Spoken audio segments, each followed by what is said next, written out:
mountain. Let's go. We're Michael back. Penix drops a bit. Bo Nix, weird spot, because Bo Nix was truly awful in week 1, but they won. He was excellent in week 2 until he threw a back-breaking pick and they lost. He just stays where he is. Cam Ward, Oh, flash. a moment, a great play that could come back and get him. Justin Fields, I felt badly, to be honest, dropping him because he got concussed, but obviously the team, I don't know, it is what it is. Joe Flacco stays where he is. Jake Browning, I don't know, bro. He's chucking it. It's fine. They won. It'll be exciting. And KW. What a day. KW. What a great day. Matt Jones. I never thought there was an alternate reality where this day never happened. Yeah. But that was, we're back. That was the vast majority of alternate realities. Mac Jones is never on a mountain. We're just starting the climb. If he plays well, he could get with another team. Yeah, he's on his Baker climb. Or maybe not. Or, yeah, okay. Learn it under the feet. All right, so now we get to the top 21. We'll call it the top 20. Did you guys even watch these games? I'm obviously going to let this go, but I just mean, like, did we watch these games here? Seriously, did we watch these games? Penix was not a problem. He does not deserve to drop. That's insane. Nix doesn't move up, right? Like I mean, it's just so outrageous. See, on the level of Fields, oh, Fields, I feel bad because he got concussed. He was awful. He was terrible. Had nothing to do with the concussion. I mean, to put Nix and Penn on the same level right now as Browning and Fields and Cam Ward, who's obviously a rookie, like, it's just so insane. And Caleb stays above them. I mean, like, yeah, that's just comically, hilariously, absolutely, undeniably absurd. Absurd. And Trevor Lawrence, who I've been defending and who I'm excited to see him look a lot better with Liam Cohen, has you know, been making some mistakes. He's been benefiting from Liam Cohen, which I've highlighted now a few times. But I'm due for another clip about that because he's been doing exactly what I think he's going to do with Liam Cohen. And they've been doing it a ton of these screen passes, a ton of behind the line of scrimmage passes. It's absolutely positively through the roof, leading the NFL right now. So pretty funny how that works out like that. But I mean, like, this is just, man, we're already off to a bonker start here. Played really well in this game. Like, I give him credit. Kyler had one of the most indefensible interceptions of the year.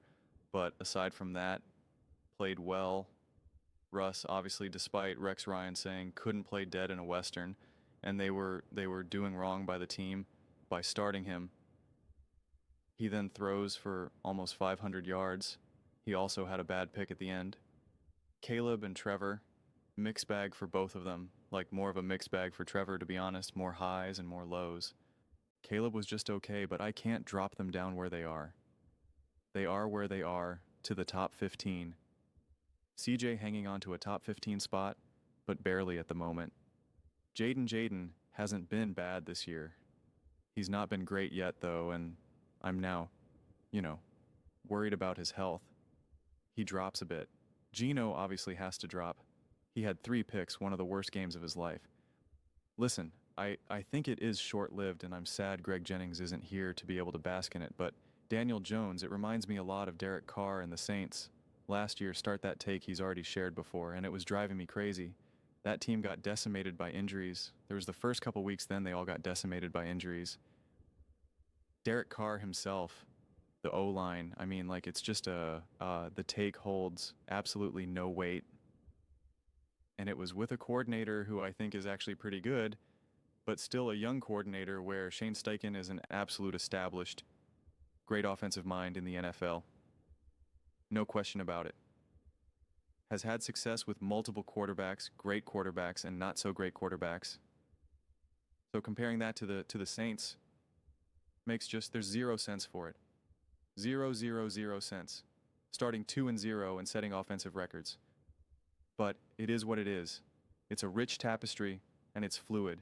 Daniel Jones moves up, and Sam Darnold moves up as well. He gets a little boost by the Vikings, how they've looked on offense. 7 of the 8 quarters without him. Good KW, a quarter of a classic one, thank you. Row 4. Listen, KW, I didn't say anything. You can all you want talking about. Maybe I might be talking about You can't deck, huh? You can't have no one gets everything they want in life. And part of the what we are, one of the reasons we all say Jalen Hurts is such a great leader and so selfless is because he's okay with having no stats. That's we're complimenting his character for that.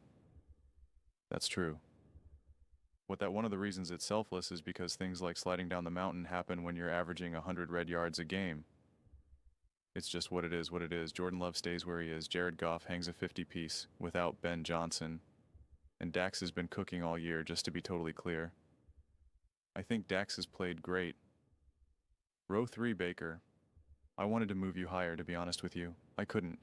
Herbert, this is his highest place ever on the mountain. My guy Matt Stafford, after an okay, not great week 1 against a great defense, was really good in week 2. And you saw the full Puka and Devontae combo. Do not reveal the next row yet. Good question in life. Kinda cliche. What do you get the person who has everything? Well, the greatest quarterback I've ever seen turns 30 tomorrow. I'm lucky enough to consider him 2/3 of a friend. Close.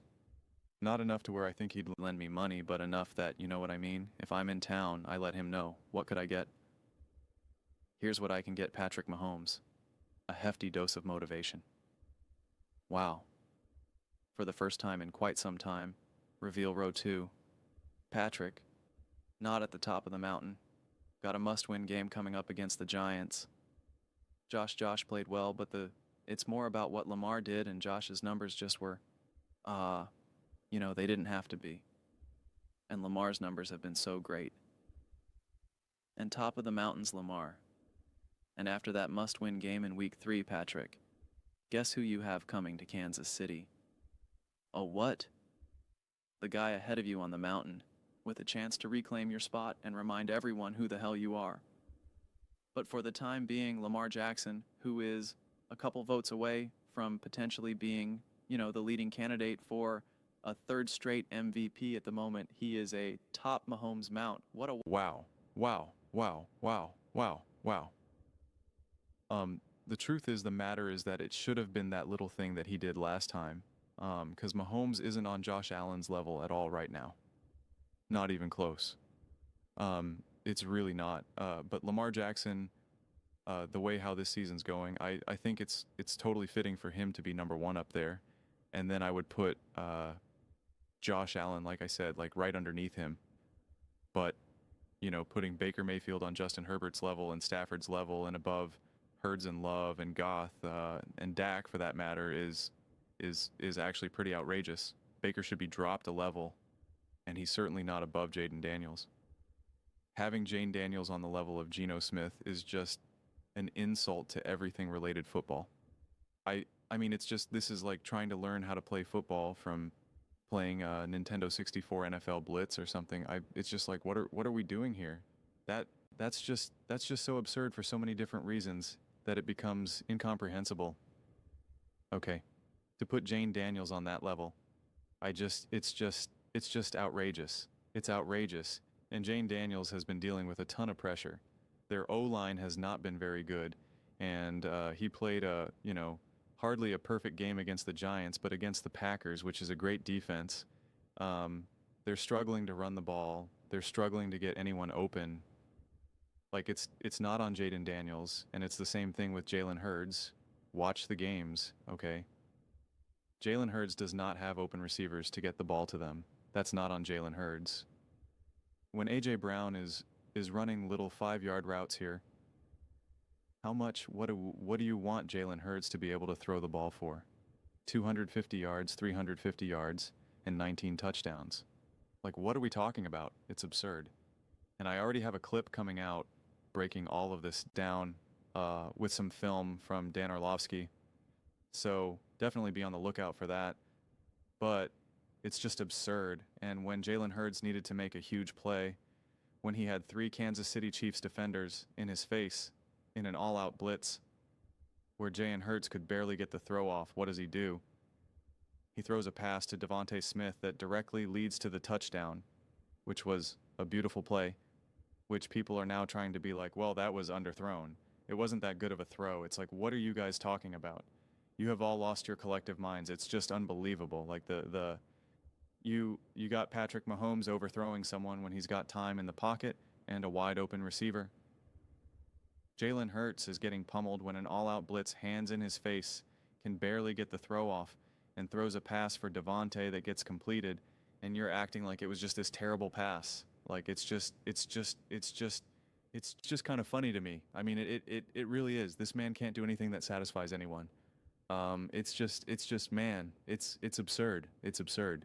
But yeah, I mean, we're really gonna sit here and pretend like Baker Mayfield's the 4th best quarterback in the NFL. We're all just gonna pretend like that's a true statement here. Come on, he's been good. I never said Baker Mayfield's bad. He's been really good. He's been really good. He is not on the level of Justin Herbert and Matthew Stafford. He is not better than Jared Goff. He is not better than Dak Prescott. He is not better than Jalen Hurts. He is not better than Jordan Love. He is not better than Jaden Daniels. Just stop. Just stop. I mean, and again, it's so funny. Like, it's just so obvious to have Michael Penix move down after that game against the Minnesota Vikings. Like, he's a problem here. Just makes, again, it just makes zero sense. Or Aaron Rodgers, he wasn't really that good, and he threw some interceptions. You clearly just didn't watch the game. Clearly didn't watch the game, because if you're trying to put this on Aaron Rodgers' lack of ability to play football or lack of the ability to play quarterback is pretty outrageous. He had this one play where you were like, oh my gosh, that is Aaron Rodgers at 27 years old. That was then just dropped. His scramble running to his right, just throwing a dart down the field that was like 40, 50 yards down the field, air yards, and it just was dropped. And it's like, that's on Aaron Rodgers now. I mean, like, miss me with the nonsense. The red zone touched interception was not his fault. I mean, like, it's just, oh my God, crazy to me. Absolutely crazy to me. So, yeah, I don't know. That's just funny. Just Sam Darnold's moving on up. Nothing more to be said. But those are just my thoughts. I'd absolutely love to hear yours. What do you guys all think about Nick's quarterback mountain? No longer Mahomes Mountain. It is officially Lamar's Lagoon. Let me know in the comments below. I read every single comment. It's whether you agree with me or disagree with me. Either way, let's get in some discussions, let's get in some fights. But ultimately, let's just have some fun. Please do consider subscribing. We're building an amazing community here and absolutely love to see you part of it. I want to build something that we all generally feel connected to, something that we're really excited to be part of. I think we're well on our way to doing it. And please don't forget to give this video a thumbs up, as it really does help the visibility and the algorithm. Thank you so much.